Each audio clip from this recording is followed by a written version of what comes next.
श्री स्वामी समर्थ. जय जय स्वामी समर्थ. माझ्या स्वामी कृपा चॅनलमध्ये सर्वांना नमस्कार.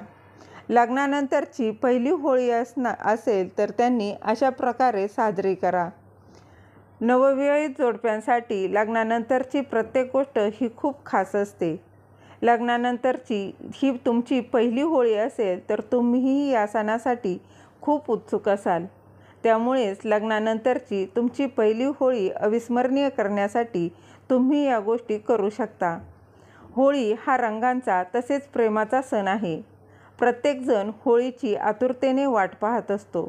जर तुमचे लग्न नुकतेच झाले असेल आणि लग्नानंतरची येणारी ही पहिली होळी असेल तर नवविवाहित जोडप्याने काही गोष्टींची विशेष काळजी घेतली पाहिजे. लग्नानंतर पहिल्यांदा होळीच्या दिवशी काय केले पाहिजे जाणून घेण्यासाठी तुम्ही माझ्या स्वामी कृपा चॅनलला सबस्क्राईब नक्की करा. होलिका दहनाची पूजा.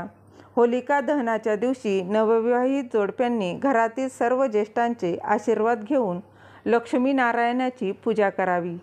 लग्नानंतर ज्यांची पहिली होळी असेल अशा नवविवाहित पतीपत्नीने मिळून होलिका दहनाची पूजा आवर्जून करावी. काही भागात लग्नानंतरची पहिली होळी असेल तर त्या जोडप्याने होळीच्या अग्नीचे दर्शन घेऊ नये असे देखील म्हटले जाते.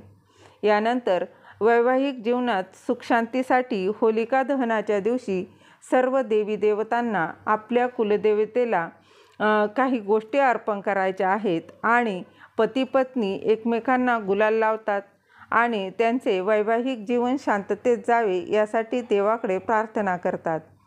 संध्याकाळी पतीपत्नीने मिळून देवी लक्ष्मीची दिवा लावून कापूर लावून आरती करावी आणि देवी लक्ष्मीला नैवेद्य म्हणून खीर करावी. असं मानलं जातं की यामुळे घरात सुख समृद्धी तर वाढतेच पण वैवाहिक जीवनात प्रेम आणि अधिकच वाढते. होलिका दहनात या गोष्टी नक्की ठेवा. संध्याकाळी होलिकाच्या दहनाच्या वेळी अक्षता अग्नीत टाका. पत्नीने होलिकेच्या अग्नीत खोबरे वाहावे. पुरणाची पोळी, वरण भात नैवेद्य जरूर दाखवावा. त्याचबरोबर होलिकाभोवती प्रदक्षिणा नक्कीच घालाव्यात. या आगीत तुम्ही नैवेद्य, नारळ हे देखील तुम्ही अर्पण करू शकता. त्याचबरोबर काळे कपडे घालू नये. पहिली होळी असेल तर लक्षात ठेवा की या काळात तुम्ही काळे कपडे घालू नका. असं मानलं जातं की काळ्या रंगाच्या कपड्यांकडे नकारात्मक ऊर्जा लवकर सक्रिय होते. यामुळे सुख समृद्धी घराबाहेर जातेच पण वैवाहिक जीवनातील प्रेम देखील कमी होते. त्यानंतर केस मोकळे सोडू नये. होलिका दहनाच्या दिवशी स्त्रीने मोकळ्या केसांनी बाहेर जाऊ नये. असं म्हटलं जातं की या दिवशी ग्रहांची स्थिती उग्र राहते आणि नकारात्मक ऊर्जा अधिक सक्रिय असते. त्यामुळे नवविवाहित मुलींनी मोकळ्या केसांनी घराबाहेर जाऊ नये.